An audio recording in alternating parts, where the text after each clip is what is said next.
Okay, hi, Rolling Green. Tonight, I don't want you to feel intimidated, but we're going to make something that's classic and very fancy.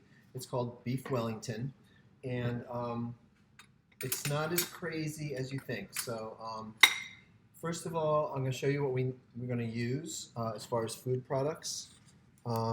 So here we have. I told you the other day that Western beef.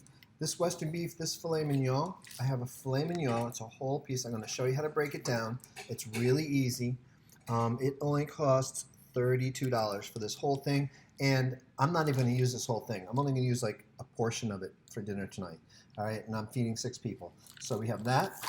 I have once again the whole peeled garlic. I have 2, 4, 6, like 6 cloves. I have a shallot. For our vegetable, I'm doing the haricots verts, which is the French green beans. I got those at Publix. I'm doing 2 different kinds of sauces. One, if you have a brandy or a cognac in your liquor cabinet, that's really good. We'll do a peppercorn sauce with this. And this one, we're going to do a Cabernet reduction. Both are really easy. I have a package of mushrooms. Package of puff pastry. I have the small potatoes. We're just going to quarter these up, and garlic, salt, pepper, olive oil, and roast them in the oven. They're really nice that way. You can go to the deli and get prosciutto. It's a lot cheaper than buying it this way. But I didn't really want to expose myself, so I bought this from the curbside pickup. It's prosciutto. It's in the deli section. We have the nice cheeses in Publix. I showed you the mushrooms, Dijon mustard. This is pink peppercorns. I got this at Whole Foods. If you have regular black peppercorns or green peppercorns, that's great. I'm doing a peppercorn medley. And this is my mortar and pestle. Don't freak out. You don't need to use this to crush up your peppercorns. If you have a peppercorn grinder, that's fine. You want to do a coarse ground peppercorn. I'm also going to do Vanessa, my wife, doesn't like beef. She doesn't eat too much beef, so I'm going to do her a chicken Wellington. So it's going to be the same process, just using chicken and some plastic wrap, okay? And that's all you need as far as, I think. I may change my mind in a little bit. Let me see. Okay, so I did lie. I just realized 2 things that you need.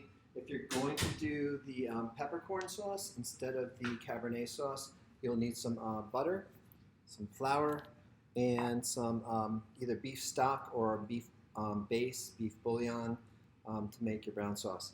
Now I'm going to show you how I do the filet mignon. So I take my filet mignon over to my sink because there's a lot of juice in there, and I want to get rid of that and dry off my filet so it's workable. So I cut it over the sink. Boom. Take it out. I let it drip out a little bit. Okay, I grab myself some paper towel and I start drying it off. You want it dry so you can work with it. You don't want the juices of the filet mignon all over the place.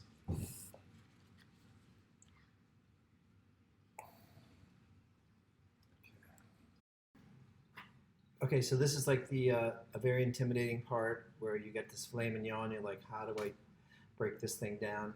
I'm going to show you. It's not hard at all, and this is really an impressive dish if you want to serve it for your friends. So here's my filet. It's on my cutting board. Here's my knife. Okay, there's some stuff you can just pull off with your hand. This is like a silver skin, and there's actually more, but this is like the easier, sinewy kind of silver skin you can just get rid of right away just by pulling it off. You can see what I'm doing. I'm just feeling around and I'm kind of getting my fingers underneath it and getting rid of it. You want to kind of pull it down to the side. Once you get it down there, it kind of just comes right off. If it doesn't, you have your knife and you can get rid of it that way. All right, so there is this part that is the real silver skin. You can see it. Here's what I'm going to do. This is called penciling. This is what I learned in culinary school, I don't know, 150 years ago when I went to culinary school. Okay?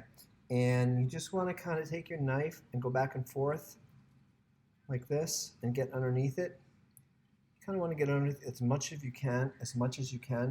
And I'm pulling up. See how I'm almost lifting the meat up? And I'm kind of angling my knife up and slicing all the way down my fillet, because you don't want to get rid of too much of the meat. See, right here, there's some meat. Sometimes I'm better than this, but I'm trying to do this quickly for you guys. Go back this way. That's garbage. There's still some more on here. And I'm going to do the same thing. I'm going to get rid of it. Pulling up and scooting it down the length of the fillet. There's another strip right here.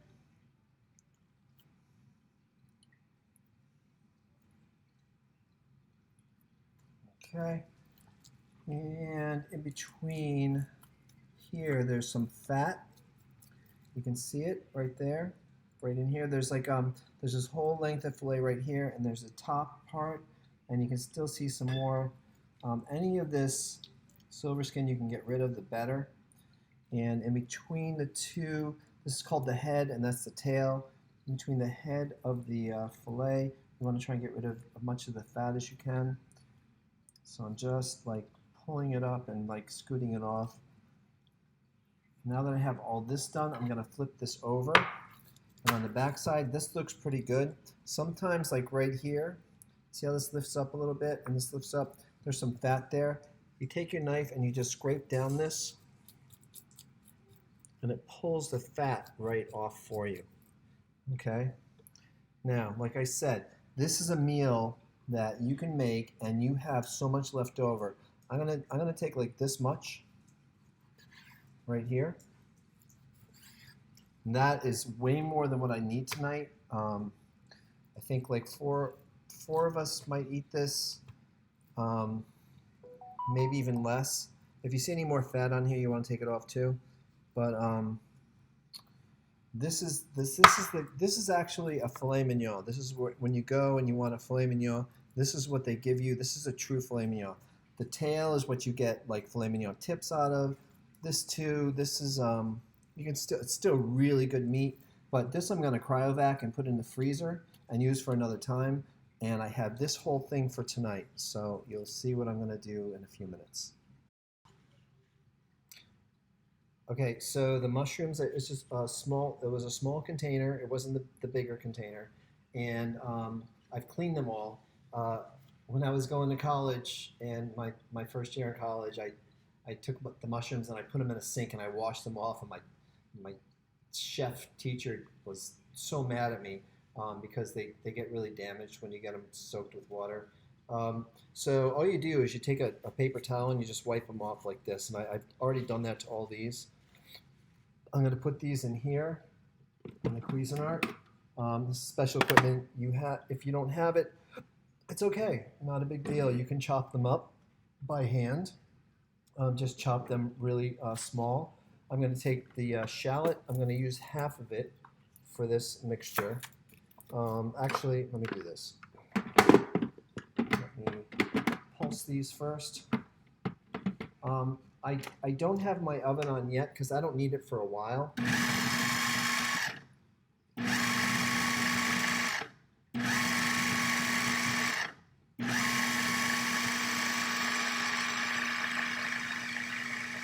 Okay, what we're making is called a mushroom duxelle. Duxelle is a French word. It's just a cooking of mushrooms, and well, you can make a duxelle out of a lot of things. But so my shallot, there's actually two here. I'm going to use some of it later, but I'm going to use half of it right now. I'll use the bigger half for this. I think my sauce won't need as much, but you want to take the skin off of it, just like peeling an onion down. You want to take off the outer layer. Okay, and same thing. Shallots, just like I said the last couple days, there's lines on it going this way. I'm going to slice down those lines.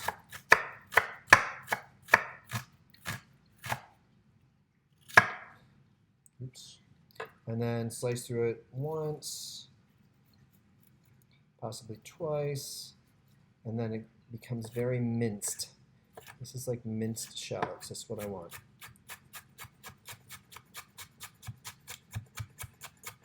Okay.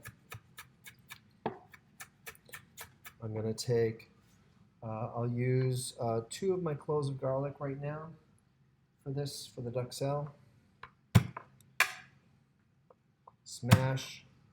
Same thing that I taught you the last couple days on how to do garlic. I smash it down, and I want it really fine, so I'm going to add some kosher salt. If I wanted to saute, I'm going to show you later, I'm going to do the string beans, the haricot bears with the garlic. I don't need it mashed like this. It's just going to be chopped.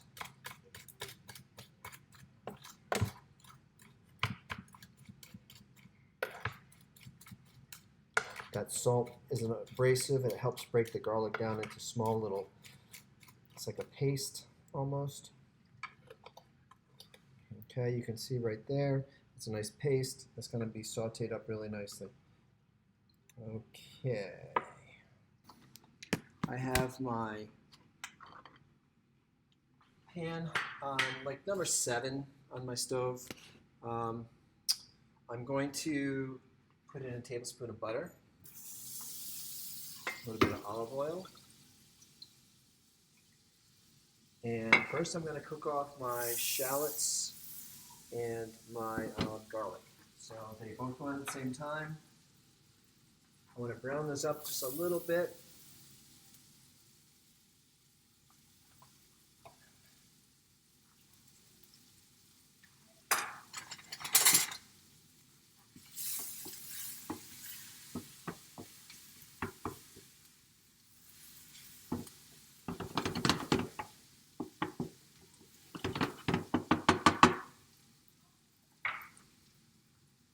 Okay, and I have my mushrooms already chopped right here. Okay, they're doing really nicely.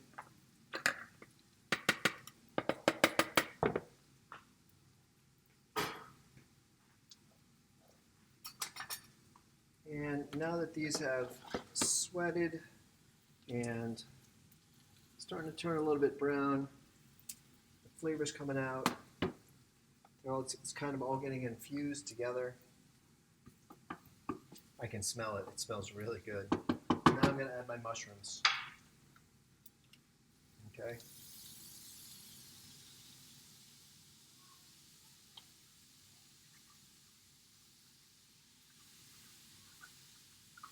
Okay, and I'm going to let that cook for about probably 2 minutes. The mushrooms are going to sweat.